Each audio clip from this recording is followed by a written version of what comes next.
কুসুমতলি গ্রামের পাশেই রয়েছে ঘন একটা জঙ্গল। আর সেই জঙ্গলে থাকতো অনেক পশু পাখি। ওই পাখিদের মাঝে রানী ছিল মিষ্টি টিয়ে।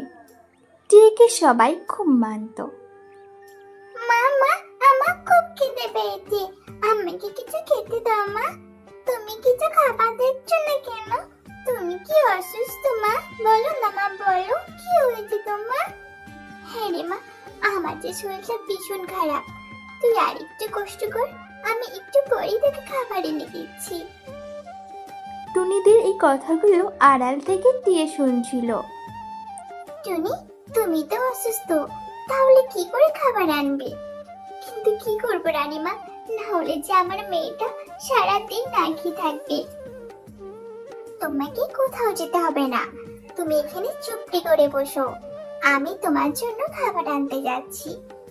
কিন্তু রানীমা, আপনি রানী হয়ে আমাদের জন্য খাবার আনতে যাবেন? তো কি হয়েছে, আমি রানী বলে কি তোমাদের সাহায্য করব না?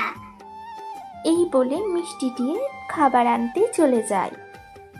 ওই জঙ্গলের সবাই টিয়েকে অনেক ভালোবাসতো তার ব্যবহারের জন্য। কিন্তু ওই জঙ্গলে ছিল কাকুলি নামে একটি পাখি। কাকুলি টিয়েকে একদম পছন্দ করতো না। সে চাইতো এই জঙ্গলের রানী হতে। তাই সে মনে মনে একটা ফোন দিয়ে আঁটতে থাকে। টিয়ে যখন খাবার খোঁজার জন্য গিয়েছিল, তখন টিয়েকে একা দেখতে পেয়ে কাকলি কাক একটা বড় পাথর দিয়ে টিয়েকে মেরে ফেলে। এরপর কাকলি সব পাখিদের গিয়ে বলে টিয়ের কথা। সবাই সেখানে আসে। এই কি হলো রানীমা, আমাদের আপনি কত উপকার করতেন, কিন্তু এমন কি করলো রানীমার সাথে? টিয়ের মৃত্যুতে সবাই কষ্ট পায়। এরপর জঙ্গলে শোকের ছায়া নেমে আসে। তা দেখে কাকলি মনে মনে ভীষণ খুশি হয়। এখন সবার মন খারাপ, এই সুযোগে আমি যদি সবাইকে সাহায্য করি, তাহলে আমাকে সবাই ভালো বলবে। এরপর কাকলি সবার বিপদে পাশে দাঁড়াতো। শালিক, ও শালিক, তোমার তো বাসাটা ভেঙে গেছে দেখছি।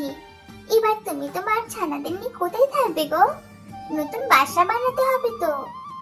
হ্যাঁ বোন, নতুন বাসা বানাতে হবে, তবে একটু সময় লাগবে।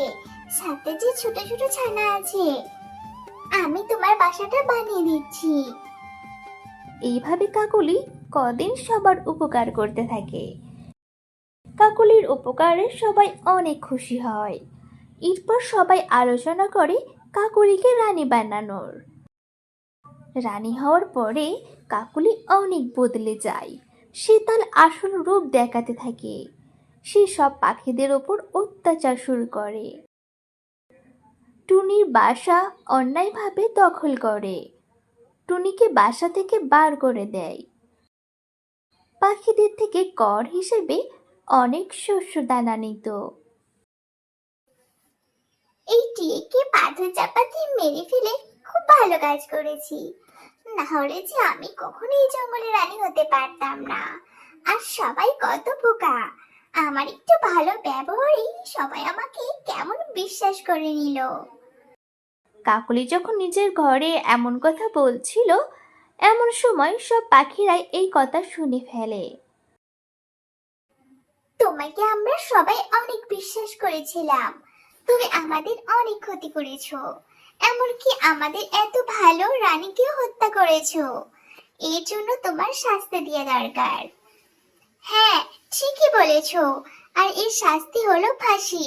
এরপর সব পাখিরা মিলে কাকুলির ফাঁসি দেয়।